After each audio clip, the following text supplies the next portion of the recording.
Struggling to stay consistent with your fitness goals during the holidays or the silly season? Between parties, work commitments, family commitments, a schedule that doesn't really allow to fit in your training and nutrition, you just want to relax, but then you feel guilty. So what do? Today I'm going to share 10 minutes about how you can have a flexible nutrition plan, you can look after your training, and how you can get your mind right for the Christmas season, or even just any holidays for that matter. Let's start with nutrition. And now it's important to note it's not going to be perfect. It's going to be far from perfect. But here's how we get on top of it ahead of time. First, you're going to need to anchor your day with protein. There is nothing more influential than starting your day with a high protein meal. Let's use two examples here. You got pancakes, maple syrup, and banana. Now this isn't the high protein option. This sort of meal, yes, might fill you up with the pancakes, and yes, the banana is quite good, but the maple syrup is going to wake up your brain to wanting more food. This is what sugar does. Now sugar's not bad, and I'm not demonizing it altogether, but it's probably not the most optimal meal. Shouldn't even say probably. It's definitely not the most optimal meal for Christmas morning. Instead, if we looked at the other meal, which is 1 full egg, 4 egg whites, a bunch of veggies, some toast, and some caramelized onion. Instead, if we looked at the other meal, which could be 4 egg whites, 1 full egg, a bunch of veg, caramelized onion, and toast, we can see that this meal is going to keep us fuller for longer, and it's going to give us the most important macronutrient on Christmas Day or any holiday season.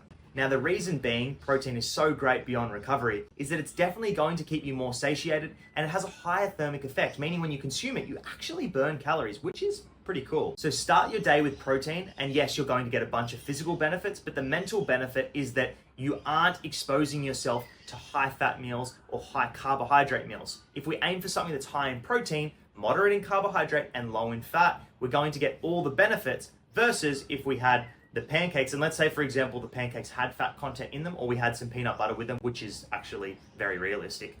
What happens is when we have a high fat and high carbohydrate meal, it just makes us want to have more because it's highly rewarding. We taste it and we're like, whoa, shit, this is so tasty. I just want more of it. So that's the first point. So the second point ties in pretty well with that because I kind of mentioned it with all the veggies. You want to keep your day high in fiber.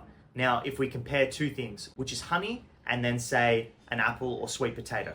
Now, the honey will be great before a workout, maybe 15-20 minutes before, because it gives you the sugar that you need really quick. It's a simple carbohydrate. Whereas the sweet potato and fruit for that matter are going to digest slower because they're a complex carbohydrate, meaning they're higher in fiber and they're harder to break down. So when we're looking at Christmas Day, not only just for breakfast, but your other meals, if you're to have fiber in each meal, you're going to be better satiated and your cravings are going to be less significant. So you can see straight away that veggies and fruit are going to be more important than your maple syrup, your chocolates that are full of sugar, your honey, your lollies, your pavlova, that sort of stuff, right? And then tip number 3, and something that you might not have heard about, and to be honest, I probably just made this up yesterday. It's just a fancy word for dessert. Mindful indulgence. Now, this means that yes, you can have your cake, yes, you could have your caramel slice, yes, you could have whatever you have with your family on Christmas Day, but it's so important to know that you just need to have it at the end of your day.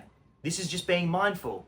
It's telling us that, well, if I have it after lunch, I'm probably just going to want more. And then I'm going to have pizza for dinner. And then I'm just going to do this. And then I'm just going to do this. And it's just a spiral of just poor quality choices.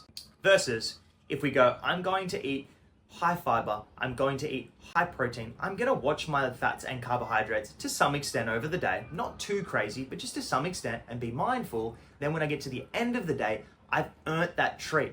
And guess what? You're so full, you're so satiated, you've enjoyed your food, you've enjoyed the social time, which is more important than the food time, that when you've got to the end of the day, you can indulge in something that you like, whether it be chocolate, a wine, eggnog, pavlova, again, brother, who likes pavlova? But anyway, indulge, but just be smart and be realistic about your approach with it. Now it's time to look at training. I think what most people get wrong with their training is that they aim to do either 5 workouts or no workouts. What I'm going to tell you, and with tip number 1, is to just focus on the 25 to 35 rule. And this simply just means work out for 25 to 35 minutes. Hey, if you have OCD like me, just hit 30 minutes. If your goal is to just be fit, happy, healthy, which it should be for everyone over the break, and you're pulling back off the intensity a little bit, a 30-minute workout 3 times per week will suffice. You could hit your full body. You could do 2 sets of squats. You could do 2 sets of overhead press. You could do 2 sets of dumbbell chest presses.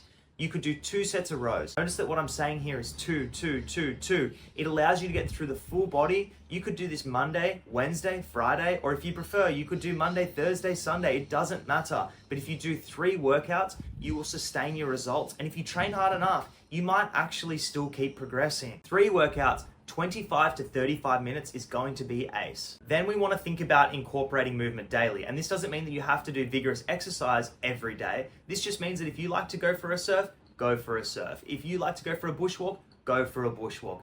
Do something that makes you happy. Do something that allows you to get into the sun for a moderate amount.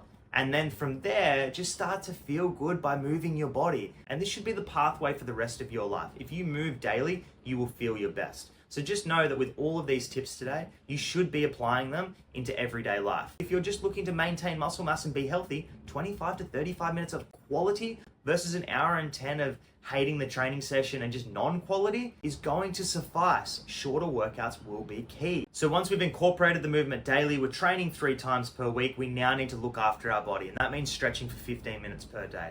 Let's just put a timer on for 15 minutes each day and stretch what's tight. Don't overcomplicate things. Don't go on YouTube and try and find the coolest yoga workout or the coolest Pilates thing or the coolest way to wind down, and rather just stretch for 15 minutes daily and do what I do. If my chest feels tight, I stretch my chest. If my back feels tight, I stretch my back. If I've been sitting at the desk and my neck's getting tight because all I've been doing is typing, well, I stretch my neck and I do some dynamic movement to just open up a little bit.